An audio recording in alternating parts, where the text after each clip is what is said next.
Starting a couple of minutes late, everyone. A couple of technical issues. So, hello and welcome to the second webinar of Women in Leadership for Finance, which we could call WILF if we could bear another acronym for the NHS. I'll let everyone think about that. So for those of you who don't know me, my name is Pietrzak and I'm the Director of Commissioning Finance for NHS England and Improvement in the East of England regional team. And I'm also the Equality, Diversity and Inclusion lead for the Finance Directorate in the region. So firstly, I wanted to say welcome back to all of those who joined us last time, and a very warm welcome to everyone who's joining us for the first time this time. It's great to have you all of us with you. So today we're aiming for the webinar to build on the success of the first webinar that we held, which was in late July. And my recollection of that is I was really struck by the positivity, the enthusiasm and the energy, and it felt really tangible to me, even though what we were sharing was a virtual space. So Dawn and Caroline were great panel members, and I think the discussion reflected their willingness and openness to talk about their path to leadership and the networks that they had built around themselves to achieve that. And today we're very fortunate to have another brilliant panel. So we have Anne Radmore with us, our Regional Director, and Jeff Buggle, our Regional Director of Finance. And I'll let them introduce themselves properly in a minute. So I just wanted to pull through some of the themes that we ended our last webinar on, and some of the areas that we didn't manage to tackle in much detail, didn't have the time to. And so a couple of those are, what are the opportunities and risks in the changing structure that we're seeing within systems and organisations within the East of England? And then we also touched a bit on men as allies. So it seems appropriate to me that we seek a regional view on this, and any other areas that you'd like to raise as part of the webinar. As we embark on the discussion today, there are a couple of things in the front of my mind. So firstly, we talked last time about the timing of putting this network together, and that there wasn't really a better time to do it. Now was the time. And I'm really pleased that we've done that. And I've been incredibly encouraged by the engagement that we've received to date. I'm also really conscious that many of you will have seen a recent HSJ article about how COVID could scupper female opportunity in the NHS, and that we can't make this a reality for us, and that we need to build on our achievements over the COVID months. And secondly, what we're talking about and the purpose of this network is to promote and to get closer to achieving a gender balance in financial leadership in the East of England. And we can't do that alone. So it's not an issue for us to solve. It's something for all leaders, men and women, to address, to progress and to change. And in that vein, it's great for us to have a male colleague on the panel today. And we've also got several male colleagues in the audience and as part of the network. So finally, from me, before I hand over to Nicola, there's just a couple of quick logistics for the webinar today. So obviously, we're using MS Teams instead of Zoom, so hopefully that's more accessible for everyone. To ensure that everyone can see and hear each of the panel members, if I could ask you just to switch off your cameras and to stay on mute. Unless you're asking a question, then please do come off mute and put your cameras on. And please do ask questions. So you can use either the chat function or the virtual hands up function, whichever you prefer. And between us, Nicola and I will bring you into the discussion. And as I mentioned last time, so this is your space to explore the topics that you'd like to, and it's an absolute safe space to ask the questions that you'd like to. And I'd like to make it an informal space for us to share. So please do engage and enjoy. I'm going to stop there. I'm going to check firmly that my mobile phone is off this time, and I'm going to hand over to Nicola to introduce herself and the panel. I was just about to remind you of that, Zoe, actually. Welcome everyone again to the second WILF webinar, Women in Leadership for Finance. And thanks to so many of you for attending the second one and for your fantastic feedback after the first one. So we're going to do things a little bit differently this time. The last webinar, when we got to 6 o'clock and it finished, it felt like it all of a sudden just sort of stopped and we switched things off, and there was so much energy still in the on our devices, and I think there was a lot of questions that we still hadn't addressed or things that we would want to say to each other. So today, if you need to leave at 6 o'clock when the webinar finishes and the recording stops, that's fine, shoot off to whatever you need to do.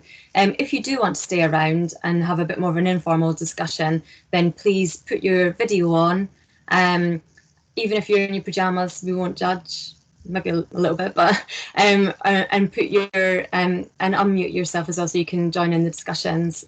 We'll see how it goes. If all 40 people decide to stay on, it might be tricky to manage, but let's try it and see how we get on. So before, well, what we'd like to do next is introduce our speakers. We have Anne Radmore and Jeff Buggle today. Please can you both introduce yourself and just tell us a little bit about your story, and then we can start kicking off with some questions. Anne, do you want to go first? Thanks, Nicola.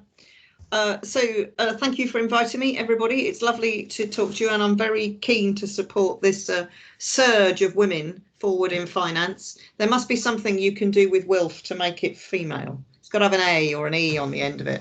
I'll just add that to Zoe's point.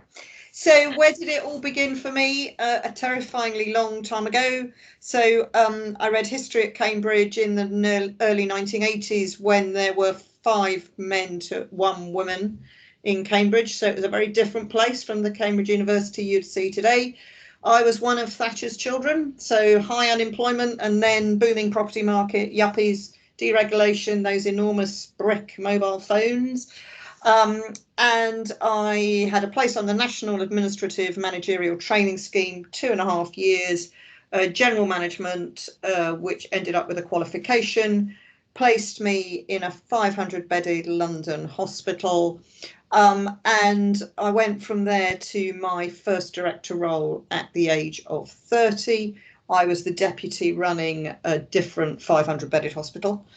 And for about 7 or 8 years after that, I was the only woman in very male boardrooms.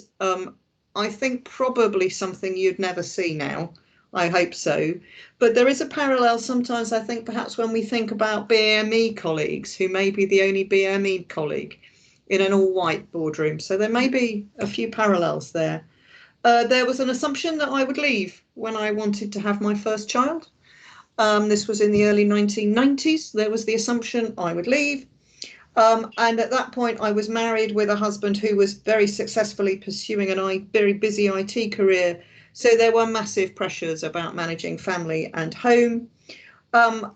Because I conclude I must have been balmy. When I had 2 children, I also did an extra qualification and I did it part-time around my children. Although my reflection would be when they're very small, they do actually sleep and they're quite organised. So actually, in some ways, it's quite a good time to do study. I returned after my first child. I returned after 3 months. And it's one of my few times in my life when I think I've been bullied. Actually, I was bullied back to work because they wanted me back to work. So it's interesting to reflect how that feels. The response was when I had my second child, I took 12 months off. So I think that was a reaction to that. And I then came back to work flexi, and I worked 3 days a week. To the absolute horror of my then chairman, who believed it was completely impossible for anybody to work flexi, and I should really probably stop. But they did introduce the absolute cutting edge of modern technology, which was a fax machine. In 1996, they put a fax machine in my house. And I suppose my reflection would be, I think I probably overcompensated a bit by being a woman in still a very masculine environment. And so though I was paid for 3 days a week, I was constantly trying to be available, particularly as mobile phones stopped being bricks and got a bit smaller and, you could carry them around. And I got my first chief exec post 20 years ago. And I've been a chief exec in a PCT, in a group of PCTs, in a community trust, in a little startup thing we set up for a year or so. And then I went on to run the London Ambulance Service for a number of years. I worked nationally as the National Director for the Better Care Fund, and then went to run Kingston Hospital in London, which at that point was in a tricky place. and over a 3.5-4 year period took it from requires improvement to the first outstanding acute hospital in London. And with very mixed feelings, I left that to start this job in April 2019 as the regional director for the East of England. Fab, thank you. Clearly a trailblazer, and thanks very much for a lot of the things that you've started, like flexible working, the rest of us have then come into and benefited from. Jeff, top that. Okay, well, firstly, for any of the younger members of the audience, I'll explain what a fax is later on if anyone needs to know what that Jeff. is. So firstly, thank you so much for inviting me to, or Zoe telling me to come along to tonight. So in terms of my history to date, so I have worked in the public sector all my working life. I joined out of by an accident, really, in terms of between doing my what were then called A levels, I don't know if they're still called A levels, and going off to university to study law. I got a summer job working in the finance department of Barking, Havering and Brentwood Health Authority at the time. And at the end of the summer, the director of finance called me in a week before I was off to university to say, Buggle, I think you'll make a really good accountant. And for whatever reason, I decided to stay. So I have worked ever since that in the public sector. I have been a finance director for some 25 years, including being a finance director at First Wave Foundation Trust, Cambridge University Hospitals, and have also been a regional finance director both for London NHSI and then fortunately in this role as NHS INE since April 19. But also I did 3 years working as the Director of Finance for the NHS in Wales, and had a lot of exposure to working with ministers and elected politicians, but also something that will definitely keep you up at night, as being pulled before a public accounts committee to answer questions. That's something that's very focuses the mind. Something else I was sort of very conscious of when I was thinking about tonight. All my management teams as a director, with the exception of one, have been predominantly women. And actually, I don't actually know why that is the case. But actually, I've also been incredibly fortunate that that is the case. So it's just an observation when I was sort of thinking about actually my last 20 or 25 years as a finance director, all the management teams, with the exception of one, have been predominantly women. And if I look at my current management team, they are predominantly women. So my senior team is predominantly women. And that's not through any sort of political correctness, design or choice. It's just as it's ended up with. But equally, I've been blessed that actually in those 25 years to be supported by some incredibly talented, hardworking women who've made my life a hell of a lot easier. Well, I'm delighted to hear that, and I think you've just reinforced why we've asked you here today, Jeff, to be one of the speakers. And we promise not to be as tough on you as a public accounts committee. So my first question, actually, if we can start with Anne. So similar to what you were saying there, Jeff, I think, and Anne is a very experienced chief executive and regional director, will have seen over the women are reasonably well represented at board level, but in what tend to be traditional female roles on the exec team. So chief nurse, for example, medical director, workforce director, but that tends to stop when it comes to finance. So just wanted to hear a view from both of you of why you think that is, and yeah, that we can explore as we go through the webinar of what can be done about it or what needs to happen. But why do you think that is the case, that fewer women are in board roles at finance than the other exec positions? Do you want me to start, Nicola? Yes, please. Yeah. I mean, it's it's absolutely the right question, isn't it? What hypotheses might you had? It's clearly a key appointment that the chair will have a lot of impact on. So I think where are chairs on this? In my experience, it's the one they're interested in, or usually they're interested in the medical director and the finance director, in my experience. And so chairs tend to be at the more conservative end. So I wonder if there is a perception that men are a safer pair of hands than women. Mm-hmm. I'm not sure that's true. And I have been blessed by finance directors of both genders. And, you know, I wouldn't say that's particularly true at all, actually. But so there might be something about preconceived ideas. Mm-hmm. There might be something in a chair's mind about handling auditors, and a lot of senior auditors tend to be chaps, in my experience. And therefore your finance director will need to be, you know, tough, roughy, tufty. Mm-hmm. I think there is a misconception that men are stronger, no, not stronger, are more assertive than women. Mm-hmm.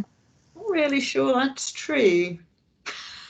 Mm. I mean, whenever people say that, I always say, just remember Mrs. Thatcher, because, you know, nobody would have accused her of being soft and cuddly. So there may be something about the assumption that the finance director job is the tough one. And actually, if I'm honest, if I think about a board, an executive board, I don't think the finance director is necessarily the role where you need to be tough. I think some of those other roles have got much tougher strands in them than you'll get in the finance director. So it's also a misconception. I guess the last bit, and it does link to my BME point actually, is there is something about women do need to put themselves forward. Mm-hmm. So if they're not available and they're not putting themselves forward to be associate or assistant directors, and maybe deputy directors, if they're not coming forward through the pipeline, which I guess is what you're trying to address partly with this programme, but if they're not offering themselves forward, then of course boards can only select from the people they can get in front of them. Mm-hmm. Thank you, Jeff. Because I think there are two strands coming through in the answer, aren't they? What can women do to help this situation? Also, what's the perception, and is part of the problem here who's making the decisions, if you see what I mean? Yeah. So I undoubtedly the facts speak for themselves that women are underrepresented at direct level within finance. And in terms of, if I just look at some stats for national finance, so 65% of our workforce is women. Only 26% of them are directors. So, I mean, and 35% are men, and excuse me, 74% are directors. That clearly suggests that we have an underrepresentation. And again, I mean, I've said this on many occasions. So, having been a finance director for 25 years, I must be responsible for having created the system that we now have. Because I would have sat in interviews, I would have appointed people, and all the rest of it. And I really got interested in this issue when I became the regional director of finance the national director of finance in Wales, and then the regional director of finance in England at NHS London. And I did lots of talks into finance groups, and actually what I saw was simply middle class white males in the audience. It was like talking in the bathroom mirror. And actually it made me start looking at what the stats are and what we can do to address this. And it is multifactorial, but you're right, it is about women putting themselves forward to these opportunities. It is also about us encouraging women to put themselves forward to these opportunities. It is also about structuring opportunities for people to avail themselves of. I'm really hopeful that I think Annie's right. There was a perception of finance is the roughy tufty comes in and gives something a really rollicking. I hope that is dispelled, and I hope that the skill sets we need now for finance leaders about understanding the service, developing partnerships, judgment, actually lend themselves to, they're agnostic about gender. actually, and whereas, you know, clearly if it was, you've got to go in there and give, you know, Anne Radmore, the chief executive, a rollicking, yeah, I could see as somebody naturally thinking, oh, that's got to be a bloke. I disagree. But I think we've actually got to shine a light on some of this stuff and start asking why and what can we do about it. And Anna's right, we have to, Anne and my job and our colleagues' job is to influence the decision makers. Okay. There's some questions already have come through. Two really good ones actually. Let's go with Emma's one first, because it ties in with what Jeff just said about we need to structure opportunities so that women can take up board roles. So a question to both Jeff and Anne. I'll just read out Emma's question if that's okay. Have you ever appointed a DOF working part-time or job sharing, and do you think this would work? So let me think.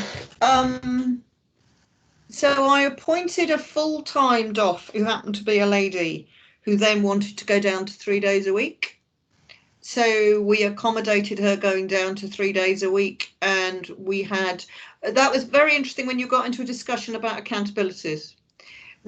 So she effectively kept the accountability as if she worked full time, but we backfilled a deputy to act up for the 2 days. So she didn't have to cover the 2 days, but at 3 days a week, she kept the accountability. I think probably when you're at 2.5, you're starting to get to the place where you're talking about a job share. The other one actually was a male DOF who had to take on caring responsibilities and wanted to be absent for longer periods of time than the annual leave allowed. And we created a mechanism by which he could do that. I would have done the same for a woman. So do I think it's possible? I do. I mean, I think these senior jobs are demanding, but one of my reflections would be whether you are a man or a woman, you have to be very clear how you're going to manage yourself and whatever your personal circumstances are and the job. And you have to be incredibly organised. And these jobs will fill every waking hour of your day if you're not careful. So, you know, that isn't good for anybody. So I do think women, particularly if they've got young children or caring responsibilities, or of course both, and some have got both, is you need to be clear what portion of the waking hours have you got that you can put into the job, and then what are the other bits that you need to manage. It is about being structured, I think. Okay. Thanks. Just going on to one of the things that I spoke about with Anne last week when we caught up, was that in some of the roles that there are a heavy percentage of women, like COO, a medical director. Traditionally, those roles tend to be very, very long hours, longer than you would expect a CFO to work. And so women still, in those instances, women manage that despite their family commitments. Have there been instances of job sharing in some of those roles as well, or less so? I think you very rarely get it in medical directors, not least because a lot of what a medical director does is a personal set of relationships with the clinical leaderships. But you're right, I mean, medical directors often come in and out across 7 days of the week. I can't think of any COO job sharing examples, but I do think the COO, of all the roles on an acute hospital board, the COO is the one that does the longest hours, undoubtedly. Much longer than you'd ask for a CFO. Jeff, what's your view on the CFO job share option? So yes, I have appointed a job share once, and I tried to engineer a further job share, which fell apart. That said, I've been a finance director working for a job share chief executive, and actually they were an incredibly effective combination because their skills complemented each other, and actually I would see no problem in doing that for a finance director, because often, and I'm aware of 2 senior people in another region who work as a finance job share, and I haven't worked with them personally, but all the the comments and feedback on those individuals is they are highly effective because they're the right blend and complement each other's skills. I think any job share, whether it be male or female, is always fraught with difficult because there's always that bit that might fall between the two individuals, but I don't think that's gender specific. Okay, thanks. Really good question that's come through from Sophia Aldridge as well, and specifically to Anne. Did you proactively look for your senior roles, or were you approached? Evidence suggests that women don't apply for roles because they don't feel that they can meet every single item on the job criteria. Have you found that an issue? So I think I said this to you when we spoke last week, Nicola, and Jeff will smile when I say this, but I have spent hours doing appraisals with staff over 20 years.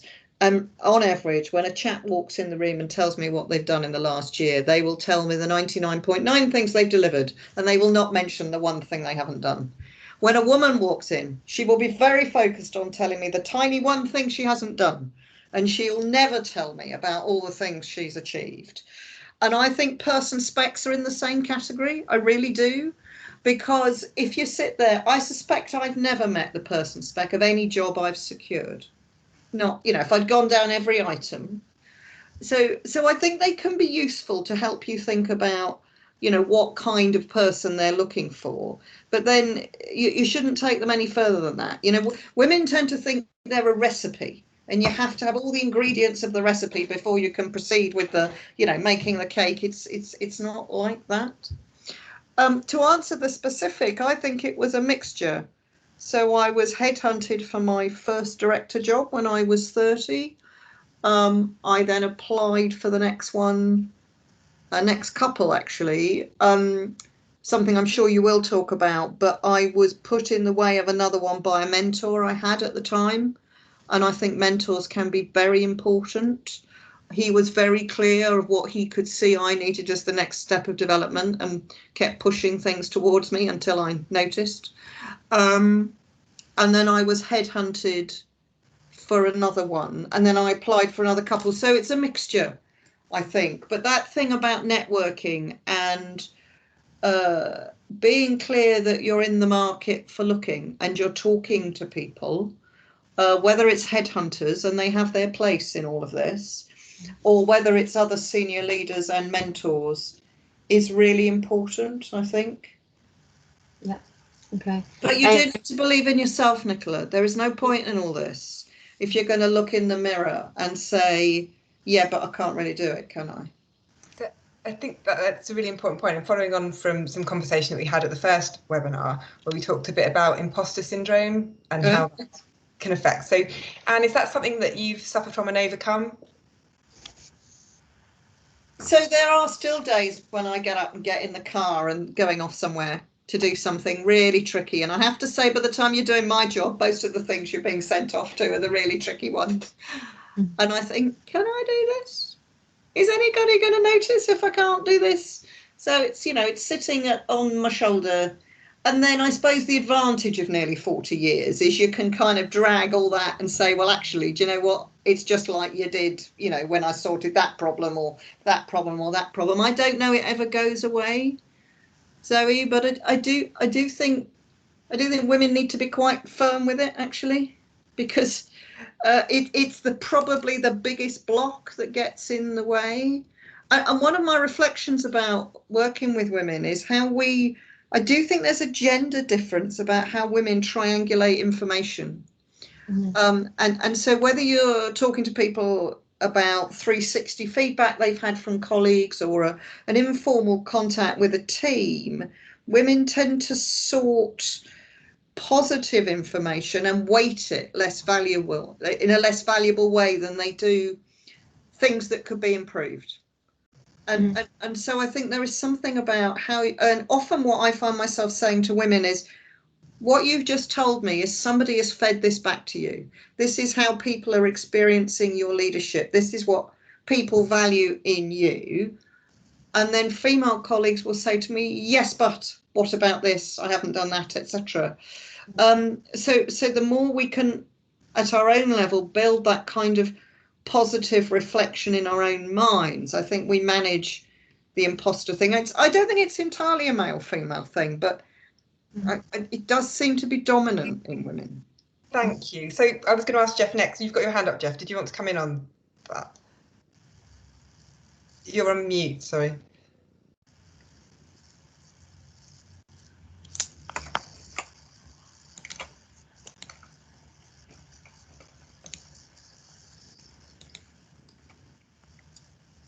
I don't know how to unmute Jeff. Hang on a sec. No, can you not No. Can you unmute yourself, Jeff? Well, that's an achievement, ladies. You're fine now. We can talk now. I thought, oh no, it's gone back again. Oh wow. Well, let's see if we can sort out the technical difficulties for Jeff in a minute. It's a shame because the next question that's come through is specifically for him, and if he's ever suffered from imposter syndrome. But we can come on to that in a second. One thing I was going to say, so following on from what you were saying, Anne, about there is quite a bit that women can do. Oh, Jeff's gone. Hopefully he'll come back. I think are we in danger of by focusing on what women can do and setting up things like this networking group, by making this a women's issue or a women's problem and something that that women need to fix, whereas in reality obtaining gender balance is a problem for every leader, and that all leaders should be involved and engaged in. I think it's a yes and question, Nicola. So I think equality is absolutely something that every leader should care about. And you can talk about gender balance, you can talk about sexual orientation, you can talk about BME, you can talk, all those things that might be preventing people bringing forward their talents and contributing to excellent healthcare for our citizens and our patients. So I think it's something everybody should look at. However, there are things where, where you've got a common set of issues, it's easier to talk about them and explore them in a group and develop solutions. And so, if we take disability as a group, I mean, you break that into a number of different, people have got physical disability or hearing disability or whatever. It's undoubtedly true that exploring the issue, gaining confidence, building solutions can happen with that group as much as it can happen with others. And I think there is something, one of my observations of my working career is women still have to learn how to shape and influence a man's world and have confidence to do that. Well, let's get back to that in a second, because now Jeff's back in, and Jeff's I think back with us. We can hear his view on the imposter syndrome. Apologies. So I thought Anne's answer was brilliant, and what I'd like to point out to everyone is what we have is excuse your blushes, Anne, we've got a highly successful leader in the NHS, female leader in the NHS, saying that she worries about imposter syndrome, but yet she's a highly successful female leader in the NHS. As an example to anyone who worries about, am I good enough? That must be you can still do it. Actually, Anne's got to where she's got to with all her insecurities and failings and worries and whatever, all that baggage, and yet she's become one of the 7 most senior people in the NHS. So if I was sitting in there thinking, actually, am I good enough? Actually, that's a wonderful example. I suspect if we talk to Prana or Amanda or whomever, Elizabeth, whatever, they would say exactly the same. They would worry about, am I good enough? And yet, actually, they've achieved it. And therefore, we all know imposter syndrome is actually, it actually is invariably, it is a falsehood. And it is, research suggests it is far, far higher in females than in males. And to the question, so I once did there's a time research on imposter syndrome where you can score out of a level of 10 on it, and I scored 7. So I suffer from it massively. But actually, I just think Anne's answer was brilliant in terms of, yes, she worries about it, she suffers with it, if that's the right phraseology, and yet she's achieved so much. And that's not just because she's my boss. You know, he's been nicer to me this evening than anyway. Just to build on that, I think there is something as well that women have responsibility to help other women. So, because I do think that sometimes if you can get alongside another woman and you can play back some of that dissonance, because it is dissonance between what somebody's doing on the ground, what they're achieving, and what's going on in their head. And I think if as another woman you can say, do you know what, that's not what I see. You know, that I get it's in your head. I understand that because that goes on in my head. But actually, you know, you are transforming this service, balancing that budget, whatever it is. So I think we as women have that responsibility. And, you know, particularly, I think it's very vivid. I'm obsessed about Mrs. Thatcher tonight, but there was an image of Mrs. Thatcher being very successful, but making sure nobody came up behind her because she was thwacking them on the head with her handbag. You know, we need to do the inverse of that. We need to be putting our hands down and helping people up. And I think that, you know, we can offer each other that level of empathy and understanding, woman to woman, that can genuinely help people start to address some of that confidence issue. I think that's a fantastic view, Anne. Thank you for that, and something that I absolutely encourage, and I see happen a lot within the female networks that I work within, and when I'm working on a role or asking even, you know, who should we involve in this networking group, the amount of women that recommended other women is really impressive. When we lost you for a second, Jeff, I just asked Anne about the how do we engage men in achieving gender balance? Because I think sometimes if we talk about it as too much of a women's problem, as in women need more confidence, women should help each other more, women should do this, then it becomes a problem that women are tasked to solve. And really, it's a leadership issue. What are your views on how to engage men? And you're a great person to ask, as you said, most of your team are female. So I personally think it is about raising awareness. It is about opening up the discussion, and the conversation I've had with both you, Nicola, and Zoe is about the ability to invite men to this forum and actually hear the views, so they can get a greater appreciation. And when I was the NHS finance director in London, I spoke to all the finance directors in London and talked about this issue and about diversity more generally. And there was a wonderful occasion, and all these conversations were confidential. There was a wonderful occasion where I was sitting talking to a male finance. I didn't have to say he's a male finance director, you would have gathered it from the answer, but a male finance director and he said, actually, a woman couldn't be a finance director, couldn't do my job. Oh, right, okay, well, why? I mean, it was quite a brave thing to say, so why? He said, well, it's really highly pressured, you've got to juggle lots of things at the same time, you've got to work really long hours, you've got to do really complicated things, and the list he sort of read out was, if I think about my life, out of myself and my partner, the one person who does all the things he read out was her, not me.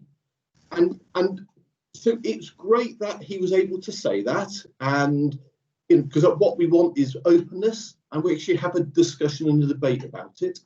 Equally, my reaction is made sure he never sat as an assessor on any interview panels we had in London, because it's not a view I personally share, but I think it's about raising the awareness, and I think it's about actually looking within the department, because there's one thing to say, when do we appoint the next finance director?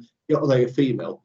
That is only possible if we've got really talented female deputies, and we need to make sure we've got really talented female associates and really talented females across the whole breadth of the finance department, because then we get to create a pipeline of people. But the other thing, I think it is about awareness. The thing I was really surprised when we looked at this from an NHSI point of view. The National Grad Scheme for the last 6 years has appointed 2/3 men to 1/3 women. So if you assume that the natural sort of law of events that in 10, 15 years time, those graduates will pop out being the future finance directors, we have created a pipeline which has a natural imbalance in it. Now, when we raised that with the Leadership Academy, they hadn't looked at it like that. They've then gone away to look at it. So actually, I think it is about just, as we said earlier, shining a spotlight on some of this stuff and actually saying why. Why are we creating this result?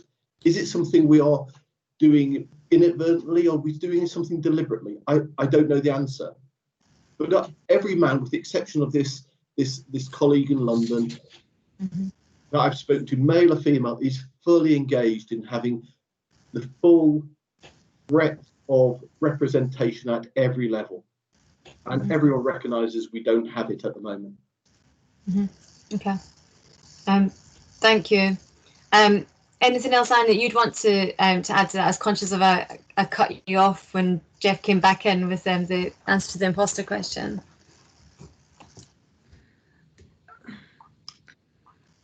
So I think there's something about, so building a bit on what Jeff has said, some of it is myths need to be debunked, don't they, really? So I do commend your colleague in London for saying he believed that.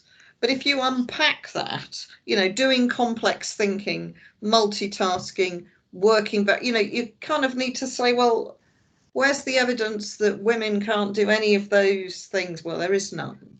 So there's a bit about debunking. I mean, I do think male colleagues need to ask themselves whether they're very welcoming. So certainly when I was the only woman in the boardroom, so that meant execs and non-execs, it was quite tricky because they used to make all the decisions in the gents' loos. That limited my ability to influence that. It was quite tricky. And that wasn't very welcoming. And the sort of induction, if they could have got away with induction, it would have been in the changing room, the male changing room to the squash club, you know. So getting them out of that and sort of helping them think about, actually we're not including her and we're paying her quite a lot of money, so we need to involve her, and you know, that was quite hard going. So I think debunking some of these myths and ways of doing things, and male colleagues can help by just thinking about it a bit more. You know, so if the way a team does business is it always goes down the pub at 6 o'clock on a Friday night, and a mum is, or actually a dad, but if a mum, who often are primary carers, need to be home by 6 o'clock to pick the kids up from the nursery, that woman will never be down the pub on a Friday night. So could they go out at lunchtime maybe every other week? You know, how are what they're doing actually excluding somebody? Because as we were just saying, those networks are part of what move people on. And those networks are definitely formed in those, not at the moment, but are normally formed in those social interactions. Maybe the post-COVID changes and our kind of new virtual world will lead to slightly different social norms at exec level. I mean, I think who knows where it's all going to land, Nicola. I think my view is I can see we might put more energy into spending team time together. So, you know, once we're past the vaccine, you know, we're spending time together where we work together as teams, understand each other, plan work, review work, and less time travelling to a fixed place to do some of the routine processing stuff. I think we might end up doing some of that at home. But I think we may get to value more of, you could argue, the emotional intelligence side of things. We might put more effort into travelling to spend longer on that because we're going to understand it. And clearly, I mean, there are universities already researching the virtual world and how it's progressing. And one of the many dynamics they'll be looking at is how women are handling it versus men, I'm sure. So we talked about the importance of networks, and Anne, you mentioned the importance of mentors in your career previously. Is there anything that we can do at a regional level to provide the access and the sponsorship to support women?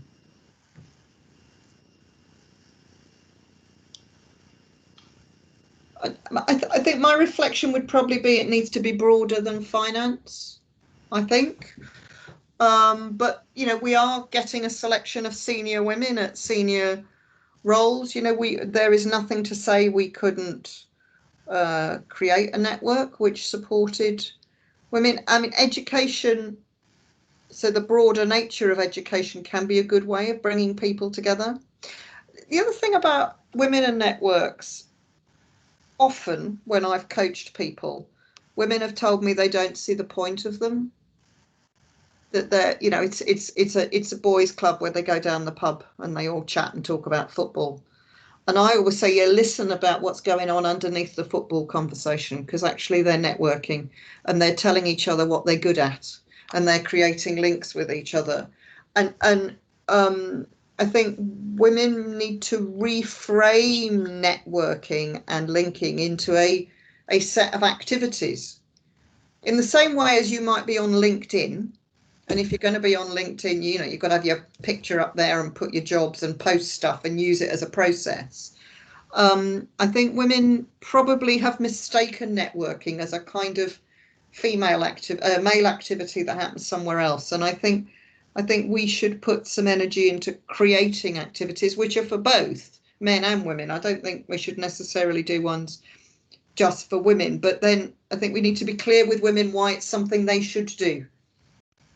Because it'd be really disappointing, wouldn't it, if we set up a range of things and then, you know, to Jeff's proportion, the maximum number of women in the room would be 25%, and that would be really depressing, wouldn't it? Yeah.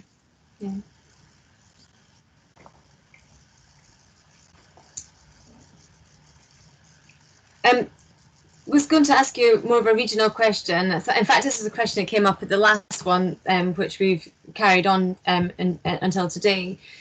With the contraction of CCGs in the region, and so more senior people available for fewer jobs when they come up, what advice do you have for the attendees today who may be looking to stand out when they put themselves forward for roles? So that's people coming from a CCG background, many will be coming from a trust background as well, and in effect competing against each other for fewer senior roles.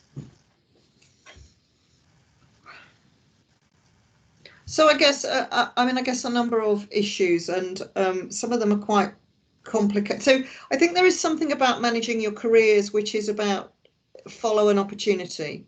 One of the things, if I look at my CV, is I went for an opportunity and then it led to another opportunity. So always be willing to have conversations with people and explore opportunities, even if you think I couldn't possibly do that or I couldn't make that work. Because I think when you get into a competition situation, you need to be able to learn 2 or 3 things. One of them is breadth. So different experiences of different kind of environments and different kind of challenges. And if you can't be very mobile because you've got career, you know, caring responsibilities, children responsibilities, then you need to work harder on the breadth. So you've done a variety of different things. I think the second career piece of advice would be think systems. Systems is what we're doing at the moment. And what does systems really mean? It means groups of statutory bodies or organisations coming together in different forms of partnership. So, you know, we've got collaborations going on in acute, we've got systems going on in STP and ICSs, we've got some other integrated care partnerships going on, which may go up and down the whole delivery chain. So what experience have you got about working outside the narrow confines of the legal entity that you are delivering a finance role, and how do you develop those relationships? And the biggest challenge, of course, with partnerships and systems is you don't have direct control. So when you are a finance lead working in a nice, neat organisation, there's one set of SFIs and one set of SOs, and of course everybody's read them and is following them and doesn't deviate from any of the rules. And if they do, you've got a framework where you can correct them, make the judgments. if you're working in partnership, even at a very basic level, people will have different rules. They'll have different approaches. If you think about working with local authorities, Section 75s, etc., it's even a different financial accounting regime, which I'm not about to explain because I don't understand it, but I do know it's different. So all that, how you work across boundaries, I think is really important. So breadth, ideally flexibility in places you've done it and different kinds of challenges, and then system partnership working, and that means looking for opportunities. I come back to the opportunities point, Nicola.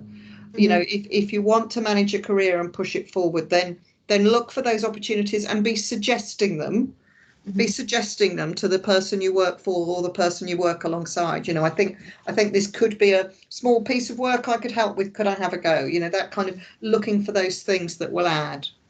Yeah, thank you. And Jeff, can you add on that specifically with the region and your experience currently? So the number of opportunities will be limited, but equally, in many ways, there'll be more opportunities because under each very large organisation, there'll be a number of senior finance roles. I think, as Anne said, it is about, I think the skills we want going forward will be about the ability to develop and foster partnerships, understanding the service judgment, but also we all know the finance director has very, very limited direct control. How they exercise the role is through influence, through developing that relationship and using that relationship to influence and achieve the objectives that you're looking for. And therefore, those skills, I think, will be prerequisite in terms of anybody we look to appoint to senior roles. But it will also ultimately come down to actually having experience as well, and having been and done the tough, the ugly jobs, the difficult jobs, because actually that adds to your experience. And again, this is not about gender specific, because those really difficult jobs I think are done equally well by both genders. Okay, thank you. Have we got time for one more question, Zoe, do you think? Yeah. Emma's just asked a really good one about how she's interested to understand how you both stay up to date from a technical accounting perspective. The higher you go, the more distance from the technical side you get. How do you overcome this? Shall I give you a very straightforward answer? Because I'm not an accountant, I don't. The trick when you're a chief exec or a regional director is to know what you don't know and make sure you've got a wonderful team of people that do. So I very quickly turn to Jeff or to Zoe or Vicky or Tom and say, I don't know the answer to this, but somebody will.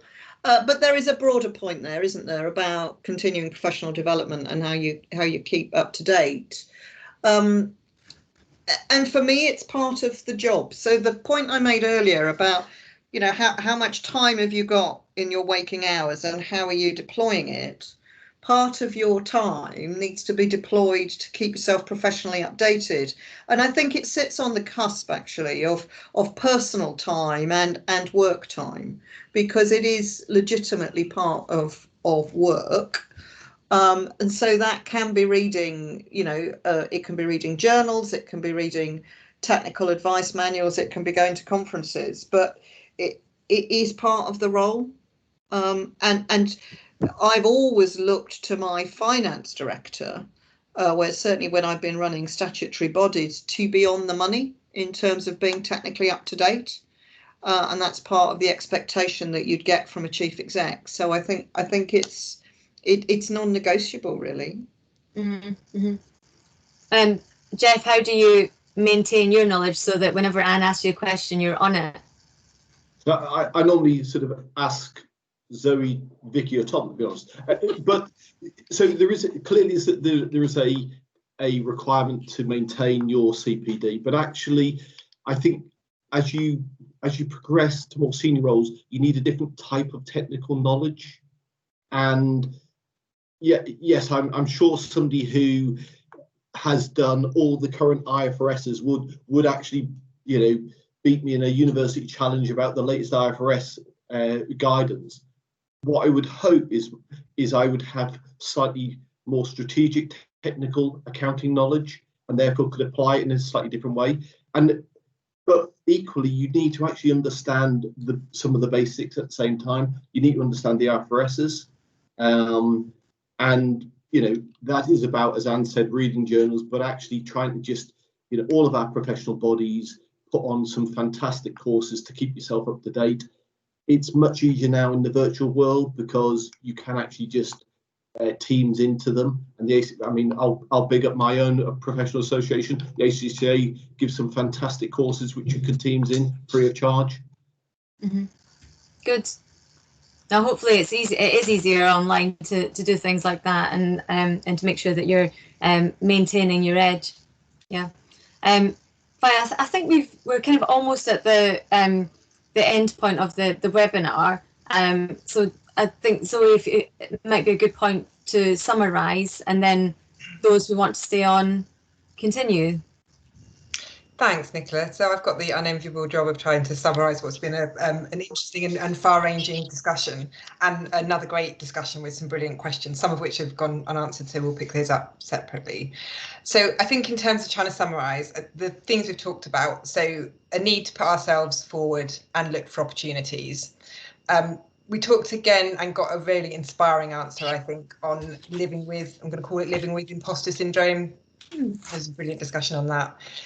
We talked a lot about raising awareness. Jeff, you made some really critical points about raising awareness, supporting talent, and on debunking myths. So I think they're 3 key points that I'll take away. We need to consider the way that we approach networking and the way that we can make it work for us. And the final point I'm going to say is, I think probably a quote actually from you, Anne: women have the responsibility to help other women, and helping people up, which I think is a really key point to leave this on. So before we finish the formal part of this, I've got some thank yous. So a massive thank you to Anne and Jeff for your time, for your openness and for your energy. It's been brilliant. Thank you very much. Thank you everyone who's joined for your questions. It's been great. They've been really insightful, and your engagement has been brilliant. And Nicola, thank you again for being my co-host today. So can I also encourage you for some feedback? So it's always really welcome. Nicola and I would love to hear from you between webinars. So please do contact us and email us with any thoughts, comments, themes that you'd like to pick up in future webinars. And in terms of next steps, I'd like you all to hold the 13th of October between 5 and 6 in your calendars, which will be our next webinar. So we are lucky to have Caroline Clark on the panel for that. So Caroline is the CEO of Royal Free and was previously the DOF of Royal Free, and is also the current HFMA president. So once again, thank you very much for attending. For those of you who can stick around for a couple of minutes and have a chat, then I will see you in a minute. And for those of you who can't, I will look forward to seeing you on the 13th of October, if not before. And I hope you all have a lovely evening. Thank you. Thank you.